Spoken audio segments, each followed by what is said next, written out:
Hey guys, it's Storm here with another epic LEGO Star Wars base. So this base is going to be on Epiccdor.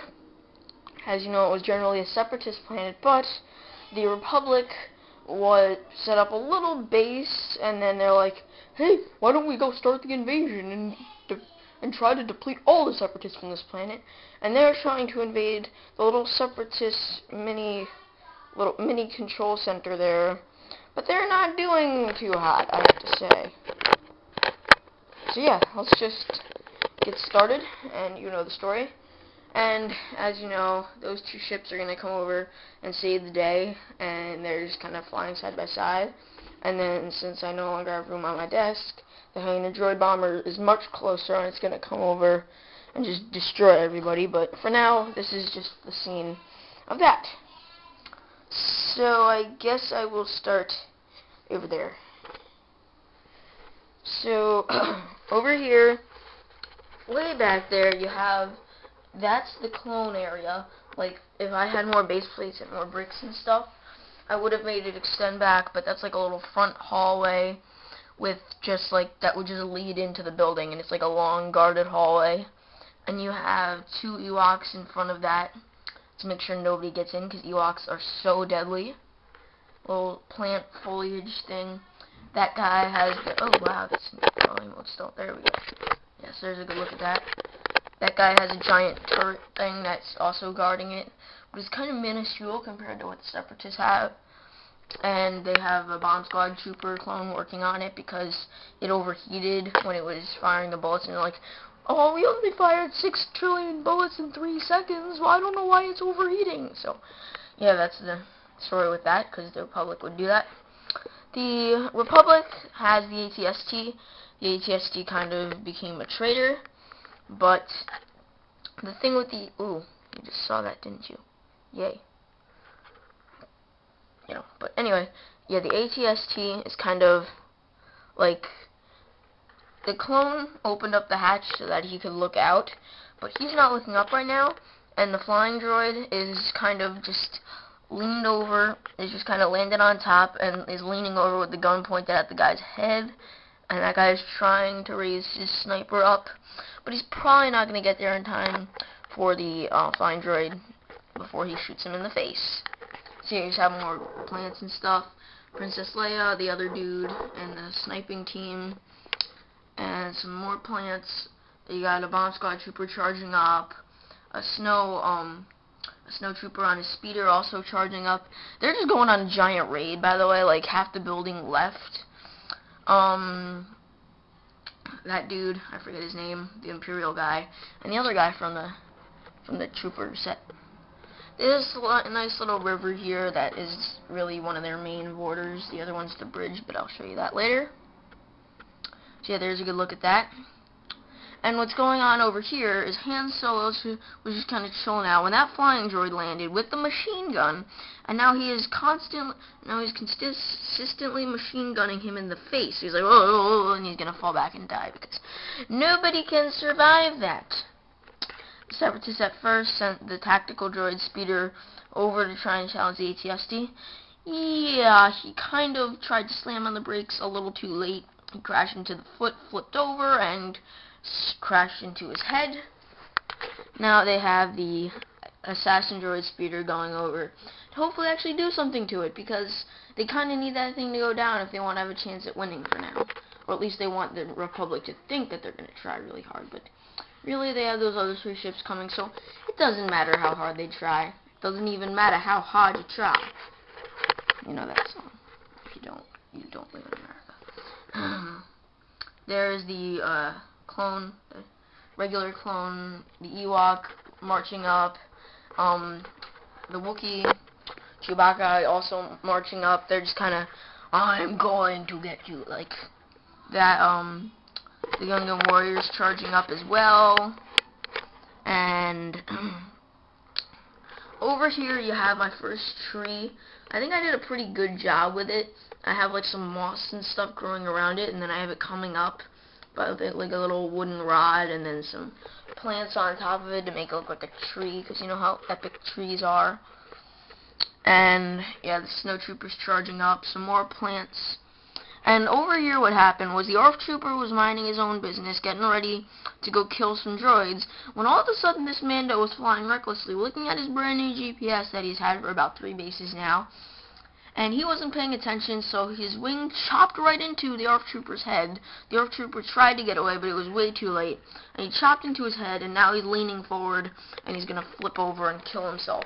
So that was a loss on both of their sides there. I mean, the Mando could survive, but it's a very minimal chance. Mace Windu's Jedi Starfighter landed. As you can see, the landing gear is actually out. Well, you can't see that, but the landing gear is out at this time. But he kind of rushed a little bit, so he didn't really care about where he landed, and he landed on different kinds of turf.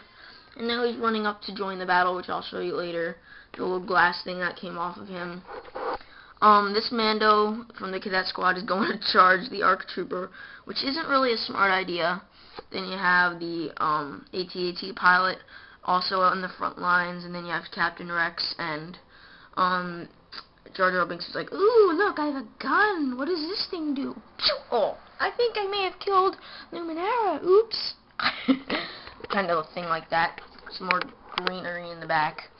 And then you have Captain Rob and the Shoot Me Happy droid leading this little squadron of droids. The thing was actually over there, so you could see they're kind of slanted more towards the carrier, and it's going to bring them to justice. And then you have a super battle droid that decided to join them over here. Over here you have a little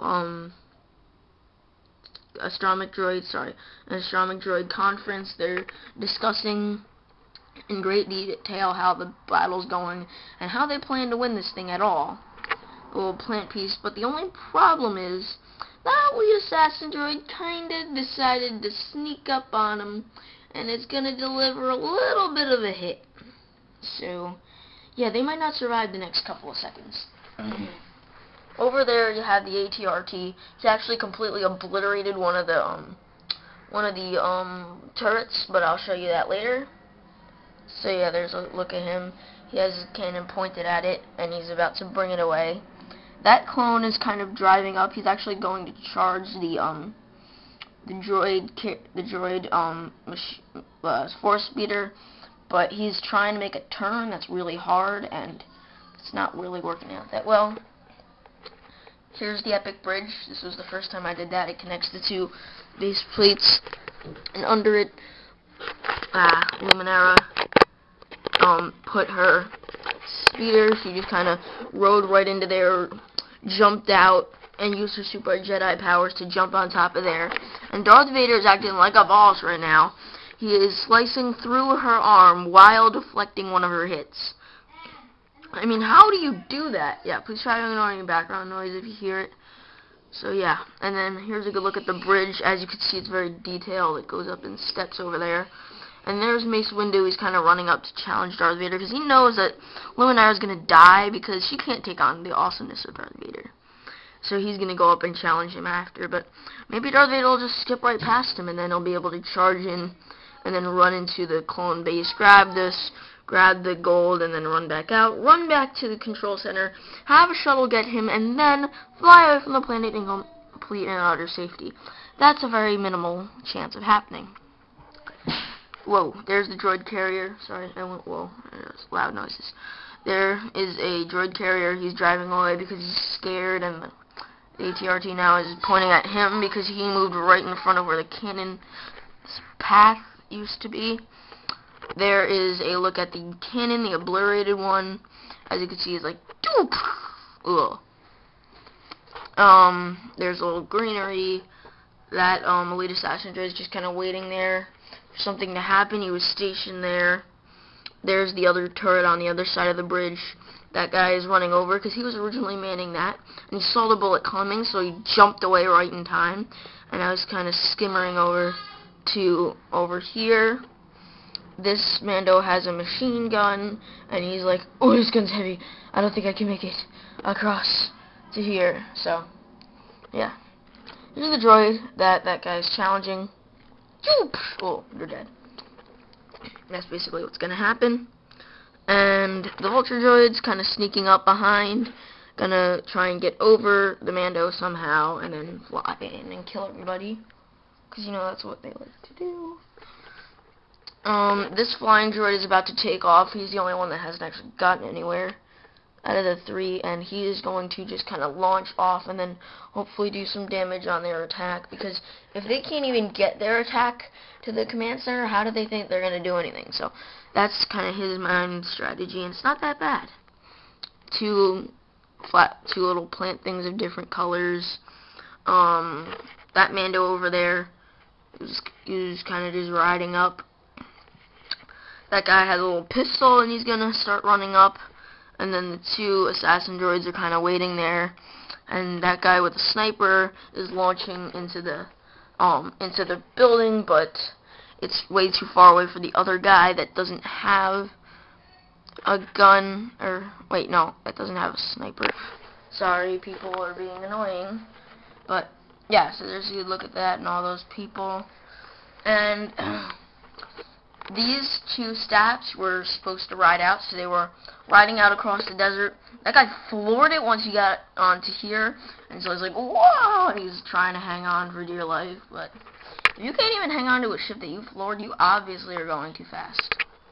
So yeah, there's that guy. There's 2 little rocky things, I guess. These 2 commando droids are supposed to be guarding this little area right here. This is the control center. It just has a bunch of computers, about 6, I think. 6, yeah. So 6 computers, and then this little satellite dish to relay the information they're given. And then, so yeah, there's some more plants and stuff, and that's basically the whole thing that the clones are trying to read. If they can shut that down, the Separatists have no more reinforcements, and then they can just easily take them over, but that's not really going to happen that well. That easily, I mean. There's that dude, rock formation. Those 2 Mandos are kind of hanging out because they were working at the computers, but after they realized it was not good for them to be on the computer since they didn't have any guns, they kind of walked over to under the proton cannon, like, I feel safe here. Here's the proton cannon. It is the thing protecting the command center. It has a giant cannon that can easily, with one shot, take out that, the ATSD, which is all the way across the battlefield, which would be a really far walk if you were to go across it in Lego people thing, I guess. But when I close the door, sorry about that little screen change. I hate my camera, you know, I hate my camera, I hate my tripod, but you know, whatever. The shuttle is just kind of flying away because it is scared that it's going to be taken away. And so there is a little, and so there's the pilot droids in there, and it's going to take off.